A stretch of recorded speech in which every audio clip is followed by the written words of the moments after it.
अमरीकी सदर Donald Trump आजकल इब्राहिमी मुआहदा कामयाब करवाने के लिए अरब ममालिक के मुसलसल दौरे कर रहे हैं। सऊदीया में ट्रंप ने खिताब करते हुए कहा कि सऊदी अरब का इसराइल को तस्लीम करना मेरी इज्जत अफजाई होगी। मेरी ख्वाहिश और उम्मीद है कि सऊदी अरब इब्राहिमी मुआहदे में शामिल हो जाए। जवाबन क्राउन प्रिंस ने अमरीका को $600 बिलियन की सरमायाकारी का तोहफा दे दिया है, जिसके जवाब में अमरीका ने भी शाम पर आयद पाबंदियां हटाने का कहा है। लेकिन सवाल है कि ये मुआहदा इब्राहिमी दरअसल है क्या?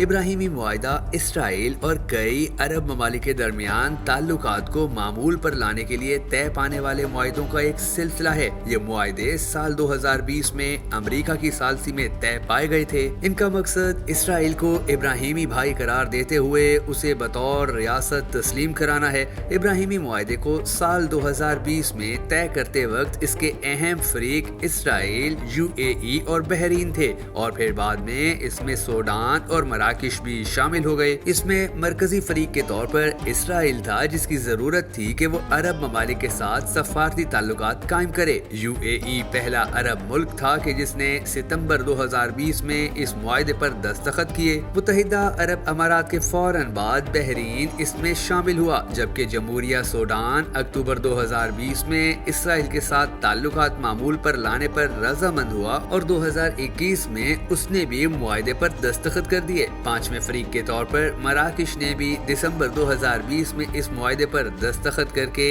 इसमें शराकत अख्तियार की। इब्राहिमी मुआहदे के फरीक ममालिक में से किसी भी मुल्क ने फलस्तीन के साथ मुश्तरका प्लेटफॉर्म पर बातचीत नहीं की, क्योंकि ये मुआहदे बुनियादी तौर पर फलस्तीन से अलग होकर तय पाए थे। इसके साथ ही ईरान भी इस मुआहदे का फरीक नहीं, लेकिन कल ही ट्रंप ने खिताब में कहा है कि ईरान अपनी प्रॉक्सीज बंद करे, हम उसके साथ मुआहदा करना चाहते हैं। ईरानी वजारत खारजा कई मौकों पर कह चुकी है कि वो अमरीका के साथ बराबरी की सतह पर मुज़ाकरात करना चाहते हैं। लिहाजा महसूस होता है कि ईरान इस मुआहदे की जानिब पेशरफ्त करेगा और शायद इस तरह दो रियासती फार्मूला निकल आएगा। अगर फलस्तीन को अलग रियासत तस्लीम कर लिया जाता है तो इब्राहिमी मुआहदे कामयाब हो सकते हैं और मशरिक़ वुस्ता में पायदार अमन कायम हो जाएगा। सऊदी अरब की भी यही ख्वाहिश है। ईरान सऊदी सफारती ताल्लुकात इसी वजह से बेहतर हुए हैं और ये दोनों ममालिक दो रियासती हल के लिए ट्रंप से मुआहदा भी कर सकते हैं। अब आप पूछेंगे कि अगर दो रियासती हल निकल आता है और सब ममालिक इसराइल को तस्लीम कर लेते हैं तो पाकिस्तान क्या करेगा?